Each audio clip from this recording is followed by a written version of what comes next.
ओम श्री गुरुवे नमः। ओम श्री गणेशाय नमः।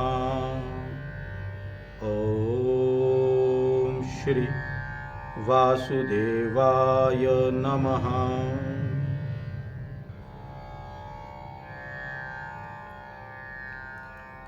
इस कार्तिक मास में अभी हमने कार्तिक महात्म्य के 2 अध्यायों का अध्ययन किया। आज हम अध्ययन करेंगे कार्तिक मास के 3रे अध्याय का। क्या कहता है ये 3रा अध्याय? कार्तिक महात्म्य में जो संवाद है वह भगवान श्री कृष्ण और उनकी पत्नी सत्यभामा जी के बीच में है। तो ये जो 3रा अध्याय है इसमें यह पूछा गया है कि भगवान को कार्तिक का जो मास है, ये महीना है, ये प्रिय क्यों है? भगवान श्री हरि को एकादशी तिथि प्रिय क्यों है?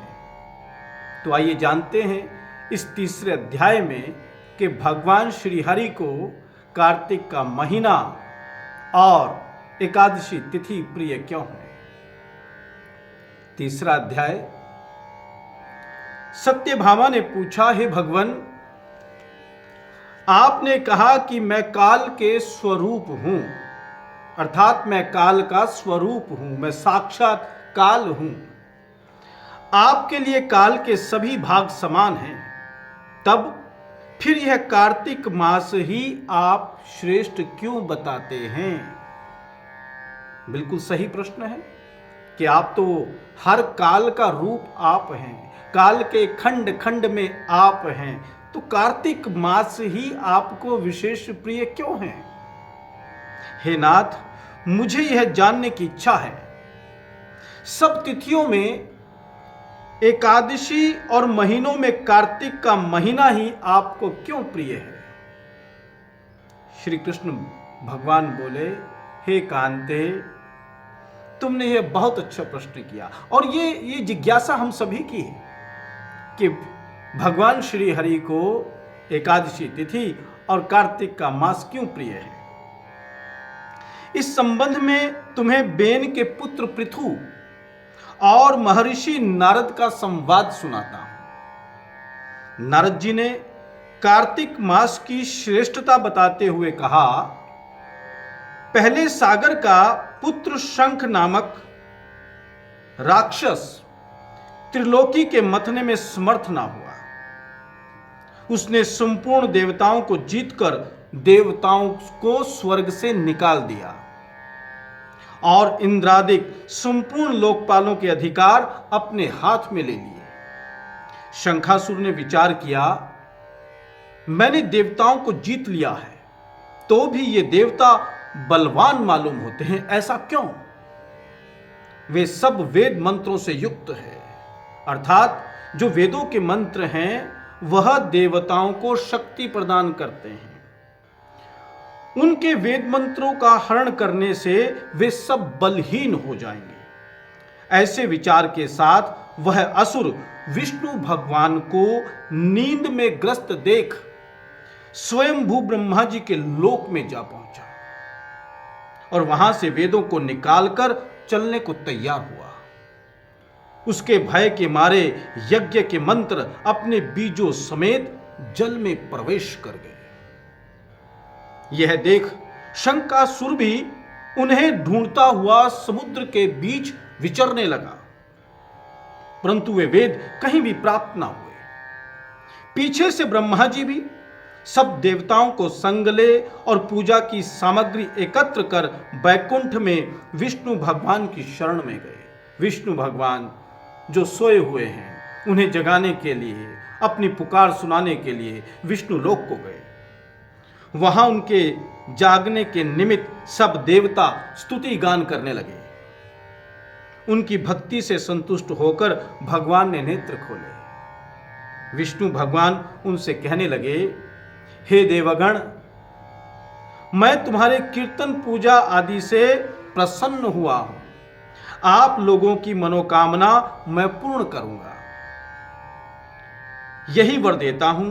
आश्विन शुक्ल पक्ष की एकादशी से देव उठानी एकादशी तक प्रहर भर रात्रि रहे, तब से जो मनुष्य तुम्हारी तरह मेरा गुणगान करेंगे वे मुझे प्रसन्न कर मुझे प्राप्त होंगे।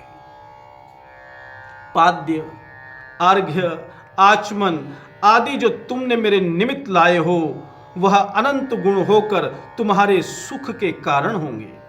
शंखासुर जिन वेदों को हर लाया है वे जल में स्थिर हैं। मैं शंखासुर को मारकर उन्हें लाऊंगा। अब से बीज मंत्र समेत सब वेद प्रति वर्ष कार्तिक के महीने में सदा जल में निवास करेंगे।